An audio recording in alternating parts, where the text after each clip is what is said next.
Addiction Rébellion, outils.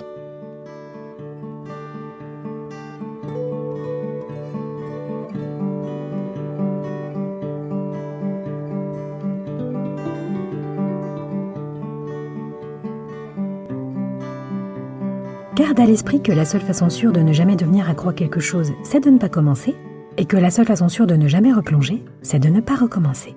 Cette phrase, nous l'expliquons toujours un peu plus. Salut à toi, c'est Sophie. Aujourd'hui, c'est lundi. Bienvenue dans Addiction Rébellion, un podcast pour tout connaître des addictions, pour t'en libérer et pour les dépasser. Ce podcast est un partage citoyen, un retour d'expérience sur un vécu assez dense, et il ne se substitue en aucun cas à une prise en charge médicale. Tu es en train d'écouter l'épisode numéro 2 d'une série de 3 épisodes sur la rechute, et si jamais tu arrives ici un peu par hasard, je te conseille de commencer par l'épisode numéro 1, dont je te mets le lien sous l'audio. Dans l'épisode précédent, j'ai fait le tour de ce qui se passe après une glissade ou une rechute, pour que tu puisses reconnaître chez toi les symptômes que tu expérimentes, et pour que tu prennes conscience que ce que tu traverses est malheureusement normal, que ça a un début, un milieu et une fin. Dans le volet d'aujourd'hui, je vais te montrer que la glissade ou la rechute ne commence pas au moment de la consommation, mais bien avant, et comment elle se produit. Je vais te montrer que tu peux en tirer des leçons qu'on pourrait appeler les fruits de l'expérience, et je vais voir avec toi comment tu tombes dans les pièges. Alors une glissade ou une rechute commence en général par toute une série de micro-éléments qui s'ajoutent les uns aux autres. C'est important de les repérer pour pouvoir déjouer les pièges futurs. C'est un moment très important et très sur mesure, alors je te conseille de prendre un carnet et un stylo et de faire le point sur ce qui s'est passé pour toi. Tu as pu traverser ce qu'on appelle une situation à haut risque. Ce sont les contextes où la probabilité de consommer augmente. Dans ces contextes, tu as pu vivre des émotions difficiles, comme du stress, de la colère, un sentiment de solitude ou d'isolement, ou au contraire des émotions très positives, une euphorie, une fête, une excitation qui te déstabilise. Tu peux aussi avoir traversé une période de pression sociale, des conflits interpersonnels, familiaux, amoureux, de voisinage, amicaux ou professionnels, des difficultés financières, une maladie, une blessure, une mauvaise nouvelle dans ton entourage, un contexte politique qui t'inquiète. Tu t'es peut-être retrouvé déstabilisé par un stress physiologique, parce que tu te couches beaucoup trop tard, parce que tu ne manges pas assez ou parce que tu manges super mal, genre de la malbouffe agro-industrielle. Tu enchaînes les pizzas, les kebabs et les fast-foods au moment où ton corps a un vrai besoin de nourriture nourrissante et soutenante. Tu ne bois pas assez d'eau, pas assez régulièrement, ou beaucoup trop de café qui te déshydrate à mort. Ou alors tu rumines à fond sur des sujets super anxiogènes. Ou bien encore, tu vis des cravings, c'est-à-dire des envies irrépressibles de consommer. Et ton cerveau des addictions ne te laisse pas tranquille. Je reviendrai là-dessus plus en détail. Ces éléments que je décris peuvent te mettre sérieusement en difficulté. Et ces stress, a fortiori s'ils s'accumulent, peuvent être de trop pour ton corps qui est déjà épuisé par la lutte intense du sevrage. Enfin, tu peux avoir été déstabilisé par un changement dans tes routines, dans ton quotidien, dans tes habitudes, par exemple parce que tu es parti quelques jours en vacances ou en déplacement. Si tu reviens en arrière, tu te rends peut-être compte qu'à l'instant même où tu as pris conscience que tu partais en déplacement, la petite voix addictive s'est réveillée et qu'elle a concocté en moins d'un quart de seconde un scénario pour profiter de ce changement de routine et te tenter à commettre une entorse, une exception, un écart. Comme si le fait que tu allais revenir à ton quotidien pouvait te prémunir de rechuter plus tard. Liste bien tout ça, parce que c'est là-dessus que tu vas pouvoir élaborer des stratégies. Nous allons voir lesquelles un peu plus tard. Ce qui est fondamental à comprendre, c'est que ce n'est pas la situation elle-même qui va déterminer la rechute. Et heureusement, parce qu'avec la cascade de trucs qui peuvent arriver dans une vie, personne ne s'en sortirait. C'est ta manière d'y faire face qui va tout changer.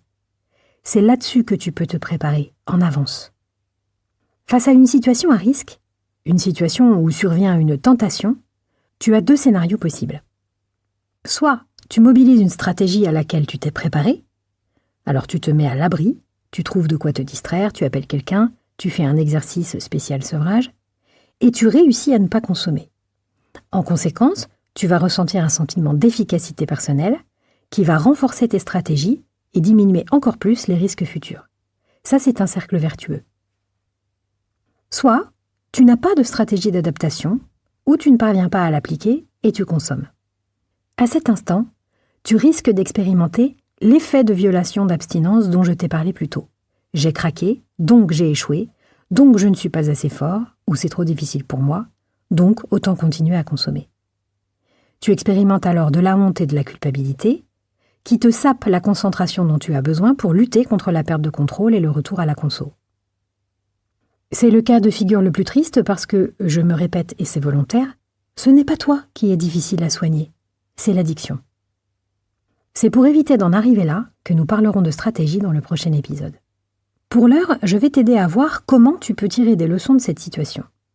Voyons ensemble comment tu peux reprendre pied et quel regard remotivant tu peux porter sur cette glissade ou sur cette rechute. D'abord, glisser ou rechuter te permet de te rendre compte que tu retombes au même endroit de mal-être et de perte de contrôle que quand tu avais décidé d'arrêter. Tu te retrouves directement dans le pire. Et ça, c'est une prise de conscience super importante parce qu'elle fait tomber le fantasme. S'il te restait 1% de croyance ou d'illusion que la conso peut t'apporter quoi que ce soit de sympa, elle tombe enfin. C'est grâce à cette expérience que tu comprends que, désormais, il n'y aura plus jamais de consommation tranquille et insouciante. Tu ne retrouveras jamais une conso comme dans les tout premiers temps, à l'époque où tu croyais que tu consommais quand tu voulais, que c'était un plaisir et que tu t'arrêtais quand tu voulais. Tu sais, cette époque où tu disais « Je suis pas addict, j'arrête quand je veux » et que, oh bizarrement, tu n'as jamais voulu. Après une rechute, le bilan est simple et les illusions tombent. L'addiction est là, forte et écrasante, et le contrôle ou la modération derrière lesquels tu cours sont des illusions. Tu te rends compte que le produit te soulage 30 minutes et te détruit pendant 3 semaines. L'abstinence est donc la meilleure option, c'est la plus libératrice, la plus simple et c'est la plus saine. Tu fais donc un progrès. C'est une prise de conscience majeure. Ensuite, tu repères les éléments à risque pour toi et tu apportes des changements à ta vie qui sont positifs non seulement pour te mettre hors de danger, mais aussi pour améliorer ta qualité de vie globale. Si tu n'avais pas pris soigneusement les précautions nécessaires pour rendre ton environnement fiable, c'est maintenant que tu vas le faire. Tu vas par exemple te débarrasser de ce qui te rappelle ton addiction. Tu vas peut-être jeter certaines choses, ou les donner, voire même réorganiser l'agencement de certaines pièces en bougeant des meubles ou des objets particuliers. Tu vas peut-être aussi prendre d'autres routines plus profitables pour favoriser la réussite de ton objectif, comme par exemple, tu vas faire gaffe à te coucher plus tôt. Tu vas faire gaffe à te coucher plus tôt pour t'éviter d'affronter le sevrage en état d'épuisement. Tu vas peut-être manger moins de cochonneries, boire plus d'eau chaque jour ou boire plus régulièrement. Éviter les situations anxiogènes comme le journal télévisé ou ta voisine qui passe son temps à se plaindre. Tu vas commencer à prévoir de toujours prendre des vêtements chauds au cas où. Tu achètes une bouillotte pour cocooner le moment où tu te mets au lit. Tu passes au déca ou au thé parce que tu as remarqué que le café est plus angoissant. Tu décides de faire ton ménage et tes tâches domestiques de 17h à 20h parce que c'est justement à cette heure-ci que ton cerveau te titille le plus et que c'est mieux de t'occuper à des tâches qui vont te distraire et qui vont créer de micro-satisfactions. Tu décides qu'à l'avenir, tu ne laisseras plus traîner une laryngite ou un lumbago. Tu décides de faire 5 minutes de muscu chaque jour. Tu prends des décisions auprès de ton entourage pour que chacun respecte ce que tu vis et ne te mette pas en danger. Tu vois l'idée ? Ensuite, tu repères les petits pièges, les petites phrases, les petites choses que tu as ressenties, qui sont venues te parasiter, qui ont pris de plus en plus de place, tellement qu'à la fin, elles t'ont poussé à réagir. Et tu apprends à t'en protéger dès qu'elles apparaissent. Il existe pour ça de nombreuses stratégies possibles, et je t'en reparle plus tard.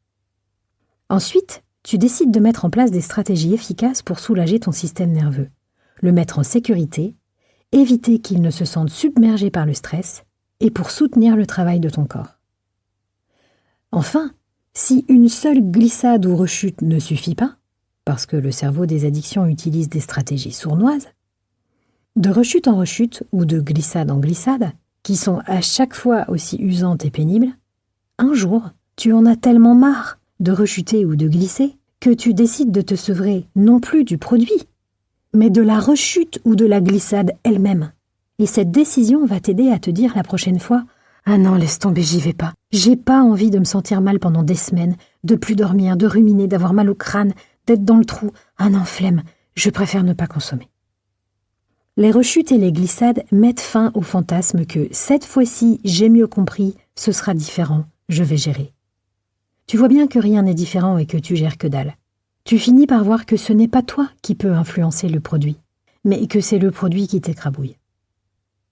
Les glissades et les rechutes peuvent t'aider à conforter ta nouvelle identité, en passant de la personne qui essaie d'arrêter à la personne qui apprend à vivre et à aller bien sans conso. Les situations à risque vont te permettre d'apprendre à faire la différence entre un craving, une émotion pénible et de la fatigue. Les trois demandent des stratégies différentes que tu peux apprendre à mettre en place. Si tu te dis malgré tout ça que c'est trop dur à vivre et que tu ne te sens pas prêt ou prête à repasser par les tensions d'un sevrage, la rechute elle-même te montre que tu te sous-estimes. L'après-conso, c'est le moment le plus horrible. Et tu l'as déjà traversé. Tu l'as déjà supporté. Tu es plus coriace que tu crois. Qui peut le plus, peut le moins. Tu vas réussir à traverser la remontée qui conduit à la libération. Je te parle de tout ça parce que si tu affrontes tout seul une glissade ou une rechute sans l'élaborer, sans l'analyser, sans pouvoir en parler pour en tirer des stratégies de protection futures, et sans pouvoir voir ce qu'elle t'apporte de force et de sagesse, elle ne va te servir qu'à t'enfoncer un peu plus. Une rechute ne va pas te faire avancer si tu n'en fais rien, mais elle peut devenir un point de bascule si tu la regardes en face. Il faut parler de ta rechute ou de ta glissade. Il faut prendre le temps de la comprendre. C'est indispensable pour la suite. À ce stade, je tiens à dire un truc très important, afin que tu ne te méprennes pas sur mes propos. Je ne voudrais pas que tu penses que je suis en train de te conseiller de rechuter, comme s'il était important de rechuter pour apprendre. Non, non, non, non, non, non. Ce n'est pas ce que je dis, et je te conseille sérieusement de te méfier de ton cerveau des addictions, qui pourrait bien s'emparer de mon propos pour te murmurer « Vas-y, rechute, ce sera bien, tu vas apprendre des trucs importants. » Méfie-toi, et dis-moi en commentaire si ça te parle, parce que, personnellement, je sais très bien ce que c'est. C'est d'ailleurs pour ça que je t'en parle. Ton cerveau des addictions est capable des arguments les plus sournois. Il peut faire feu de tout bois et il faut te montrer plus futé. Tu n'as pas nécessairement besoin de rechuter pour apprendre. Et quoi qu'il en soit, rechuter, c'est dangereux. En toute lucidité, tu ne sais pas où te conduirait une glissade de plus. Ce n'est pas un risque à prendre. Pour exemple, si on a tellement de mal à conseiller l'abstinence aux anciens consommateurs d'héroïne et qu'on préfère les mettre sous substitut, c'est parce qu'on sait qu'une seule glissade peut causer une overdose mortelle. La rechute, ce n'est pas un but en soi. Garde l'abstinence et la sérénité comme objectif durable, parce que c'est le chemin le plus sécure et le plus simple vers la libération. L'idée, ce n'est pas « vive la rechute parce que c'est très utile ». L'idée, c'est « si tu rechutes, on peut s'en servir ». Mais si tu te prépares bien, tu n'es pas obligé de glisser ou de rechuter. C'est l'occasion de revenir plus en détail sur les petits pièges, les petites phrases, les petites impulsions que tu as ressenties avant la glissade. C'est important de les lister pour que tu comprennes comment ton cerveau des addictions vient t'attraper. Je t'invite à surveiller de près toutes les petites décisions qu'on appelle les décisions apparemment anodines, qui en réalité sont génératrices de dérapage. Ce sont toutes les micro-permissions que tu t'autorises qui ressemblent à de l'auto-sabotage, comme « Non, mais je passe juste dire bonjour au bar » ou je garde une bouteille chez moi au cas où quelqu'un passe » ou « Je sors ce soir avec ces personnes mais je ne consommerai pas ». Tu vois ce que je veux dire? Ces micro-décisions, qui font beaucoup culpabiliser a posteriori, n'ont rien à voir avec un manque de volonté. Quand tu les prends, tu as un pied dans le déni, un pied dans l'aveuglement et les deux pieds dans l'ambivalence. Ce qui se passe, c'est que ton cerveau est en conflit. Chez une personne en sevrage, il y a deux systèmes actifs en même temps. Le système addictif que tu es en train d'obliger à s'éteindre, mais qui veut consommer, et le système réflexif, plus conscient mais plus lent, qui prend des décisions différentes. Ton système addictif est rapide et il est encore très entraîné. Il convoque une mémoire très fraîche avec des messages appris comme « consommer égale plaisir ». Il fait encore des associations comme « bar égale plaisir »,« ami égale bonheur ». Et il te remotive en t'annonçant des promesses positives. Ton système réflexif, lui, fonctionne sur des objectifs plus conséquents. Tu te dis « je veux arrêter, ça me détruit ». Ton système réflexif, il pense à plus long terme et son narratif est beaucoup plus solide, beaucoup plus documenté. Mais il est beaucoup plus lent, et pour l'instant, il n'est pas encore assez musclé. Les décisions apparemment anodines apparaissent dans la zone de friction entre ton système addictif et ton système réflexif. Quand tu dis « je passe juste dire bonjour » ou « je garde une bouteille au cas où quelqu'un passe », en réalité tu dis « je veux arrêter, mais pas complètement, je garde une porte ouverte ».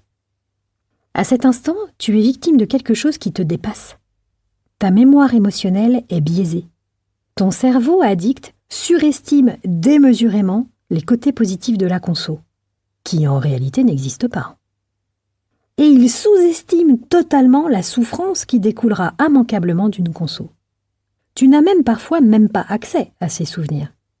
Seules les promesses soi-disant merveilleuses illuminent le ciel de tes fantasmes. Ça s'appelle un rappel euphorique ou un biais mnésique.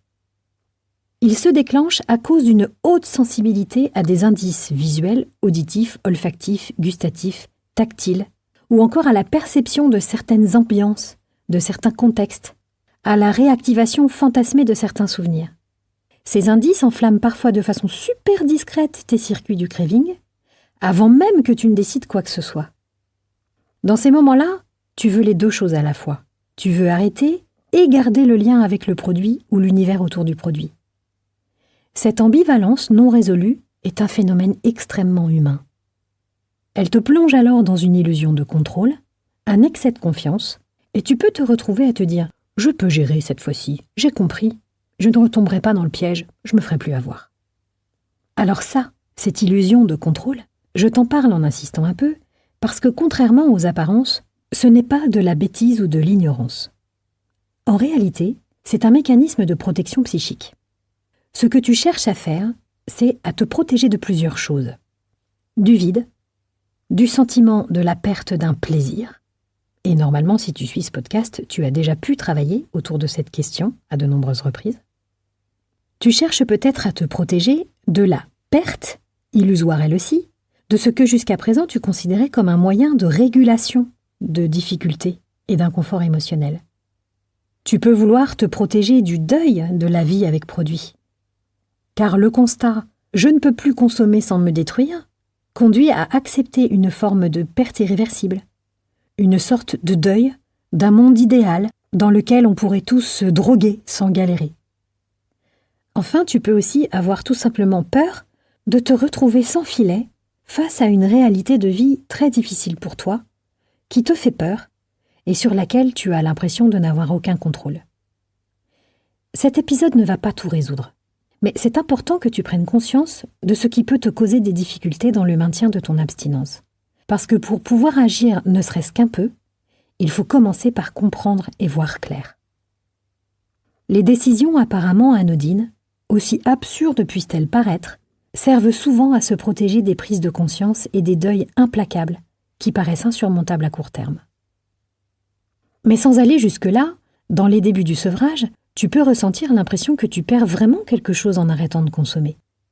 Il faut un certain temps d'abstinence vécue pour pouvoir constater par toi-même à quel point la consommation t'a privé de 1000 choses essentielles et à quel point l'abstinence t'a rendu l'épanouissement et la joie de vivre. Au début, tu ne peux pas en faire l'expérience parce que tu n'as pas encore tissé assez d'histoires pour pouvoir valider solidement ces expériences en toi. Ton cerveau, encore conditionné, a du mal à lâcher un attachement, et c'est normal. Il faut un vrai travail et une vraie réflexion pour comprendre et réaliser profondément que tu ne perds absolument rien. Et ce n'est pas juste philosophique ou existentiel. Ton cerveau biologique, via la dopamine, continue de prédire du plaisir, même quand ton expérience réelle prouve le contraire. Si tu veux savoir en détail quel rôle exact joue la dopamine dans ton cerveau et dans ton addiction en particulier, je te recommande l'écoute de l'épisode qui s'appelle « Dopamine et plaisir, pourquoi est-on accro ?» Je te mets le lien sous l'audio. Ces micro-décisions sont très dangereuses parce qu'elles te font glisser vers la consommation sans que tu t'en rendes forcément compte. La décision apparemment anodine t'expose à un contexte à risque qui active le craving et te fait baisser tes réponses de contrôle. Du coup, tu consommes. Tu vois bien que la glissade et la rechute commencent avant la conso. Les décisions apparemment anodines ne sont pas des petites décisions. Ce sont des décisions qui te rapprochent de la rechute et qui t'éloignent de ce que tu veux vraiment. Elles sont des compromis internes, déguisés, qui mettent en lumière un conflit non résolu entre ton cerveau qui choisit et ton cerveau conditionné. La compréhension et la lucidité sont très aidantes. Et c'est en retravaillant tes croyances positives autour de ce que tu crois pouvoir obtenir d'un produit que tu vas t'en sortir. Les bienfaits auxquels tu t'attends n'existent pas. C'est là-dessus qu'il faut creuser. Une fois que c'est clair pour toi, je te suggère de surveiller tes pensées automatiques et de les démanteler. Je te reparle de ces pensées dans quelques instants, mais avant, je reviens sur les autres pièges qui poussent à la rechute. Après les micro-décisions apparemment anodines, je vais te parler des scénarios. Dans mon expérience de polyaddict, mais aussi dans mon observation en tant que proche aidante et en tant que soignante en addicto, j'ai pu constater que les pièges dans lesquels nous tombons commencent presque toujours par une pensée qui ressemble à une pensée, mais qui se transforme presque instantanément en scénario. Je t'explique par un exemple. Tu t'assois en terrasse avec des amis. Égayés par la bonne ambiance, vous décidez de passer la soirée tous ensemble autour d'un repas partagé et vous décidez d'un horaire et d'un lieu de retrouvailles. À cet instant, tu as la pensée qu'il y aura de l'alcool. Cette pensée peut s'arrêter là. Quand tu seras abstinent depuis longtemps, cette pensée s'arrêtera là, car ça ne te fera ni chaud ni froid qu'il y ait ou non de l'alcool. Et d'ailleurs, tu ne seras tellement plus concerné que tu n'auras même pas ce genre de pensée. Mais là, je te dessine un contexte où ton abstinence est encore fraîche. Tu peux aussi penser « je suis prêt ». Je suis prête, et je boirai seulement de l'eau pétillante. Un thé, une tisane, un citron pressé, enfin ce qui te correspond. Ou bien tu peux même penser, avant d'y aller, je vais passer à l'épicerie pour prendre de l'eau pétillante. Ou je vais apporter une boîte de tisane au gingembre. Bref, tu te prépares à rester fidèle à ton abstinence. Dans ce cas, tes pensées te servent. Elles sont organisées, elles émanent de ton cerveau qui réfléchit, qui pèse le pour et le contre. Mais imagine maintenant qu'en une fraction de seconde, tu te vois en train de ne pas avoir envie de dire non, dans un moment de faiblesse, et d'accepter une bière, puis un verre de vin. Et que plus tard, sachant très bien où l'alcool te conduit, tu t'imagines en train de rentrer chez toi avec un convive en particulier, qui t'invite chez lui pour ne pas vous quitter si tôt. Et que chez lui, il y a toujours de la cocaïne.